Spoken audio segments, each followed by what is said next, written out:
Listen to this podcast now on the Red Apple Podcast Network.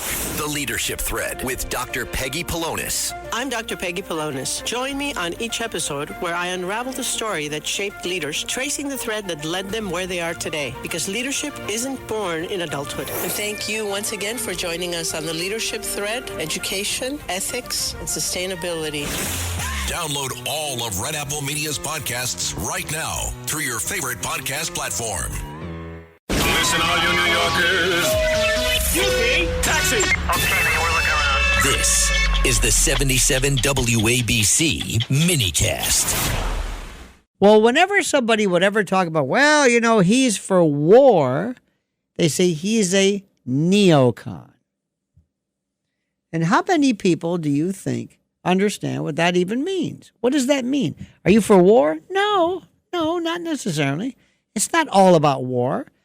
There might be somebody who is maybe a war profiteer, somebody in the military-industrial complex, maybe, but it does not mean that you are it doesn't mean that. And there's a lot about neoconservatism that I think makes sense. You see, what I do, and what I suggest you do, is always be able to argue somebody else's case.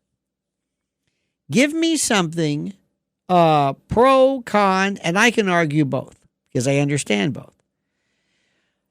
Because you must understand the premise that when people are, let's say, for example, in the matters of, obviously, the news of the United States or President Trump either attacking Iran or not attacking Iran, you have to understand both sides. The nuances. What are the reasons behind it? What are the reasons for it? Why do they say this? What is it that they're trying to say? What are they trying to get? And the question comes in, well, I don't want to bring up neoconservatism. Well, I don't know if that even applies. Let me explain. The argument for neoconservatism begins, and this is important, with a very blunt premise about human nature and power. And it works like this. Some regimes are not merely competitors or rivals. They are aggressive. They're expansionist.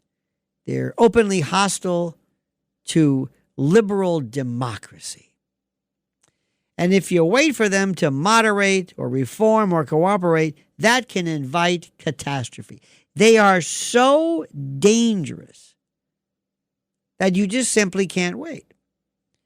And from this perspective, the central responsibility of a democratic superpower, of which we are, is not simply to manage the world events, but to prevent the rise of forces, evil forces, hyper-aggressive forces that would destroy the system of open societies, to stamp out a cancer.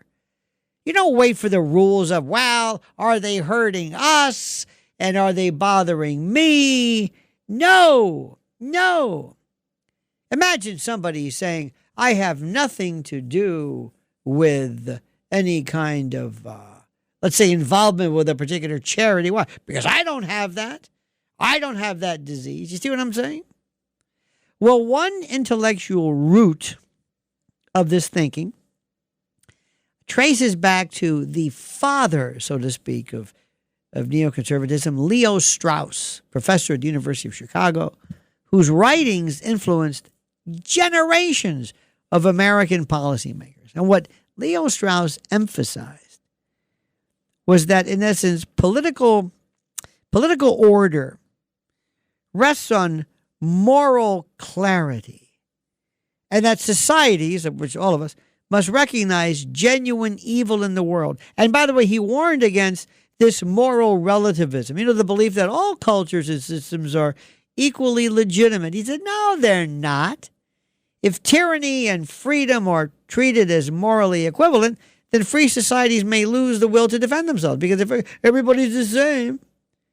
And Strauss or Straussian thinkers therefore stress the emphasis and the importance of maintaining confidence in the principles of what we call constitutional government and individual liberty.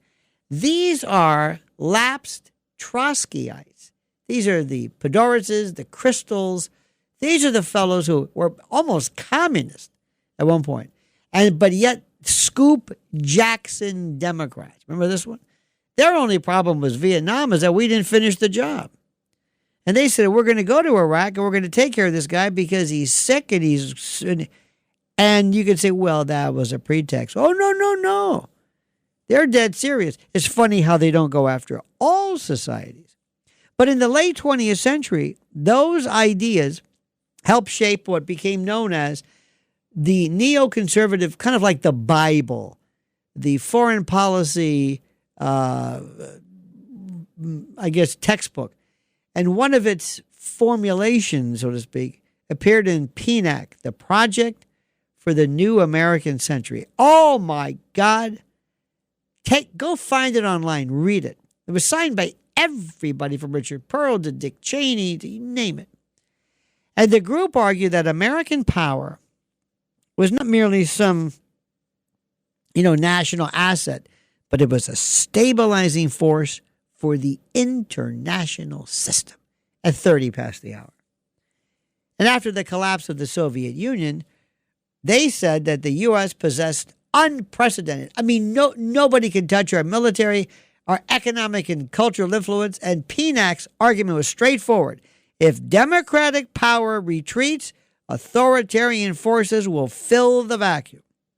And neoconservatives also rejected the idea that, stability emerges, automatically from a balance of politics. Instead, they believe the hell with that. Stability depends on active leadership by democratic nations, namely us. It's our job. We are morally, politically, militarily superior. And those people who criticize us describe this, interventionism or imperial overreach. The hell with you. The 20th century provides several examples, they said, used to justify this. The failure to confront Adolf Hitler early in the 30s is cited, by the way, as a classic case of appeasement. And democracies hope that, diplomatic engagement would moderate. And what they did was, and I'm thinking about this, what they would sit there, they would say, for example, when it comes to Iran, here's what they would say. They said, what are you waiting for? That's none of our business. None of our business?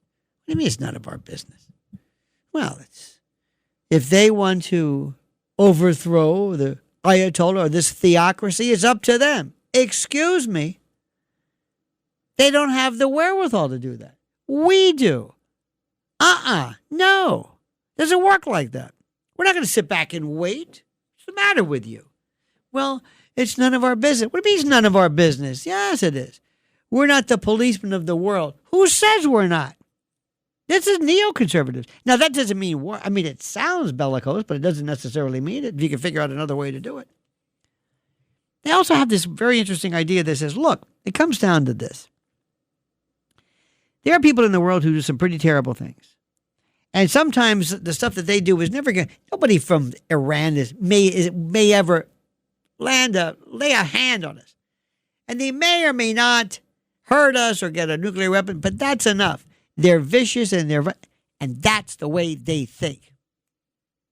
And it has a name. It is called neoconservatives. And the neocons say, we don't just sit back.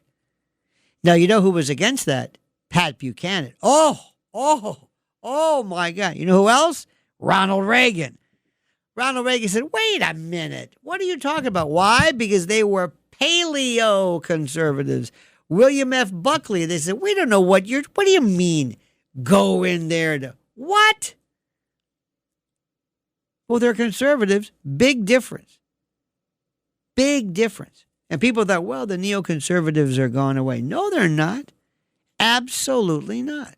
Rural Americans deserve access to the best of what our country has to offer, especially health care. Across every state, every community, America's rural hospitals are the first line of defense, protecting our families, neighbors, and loved ones.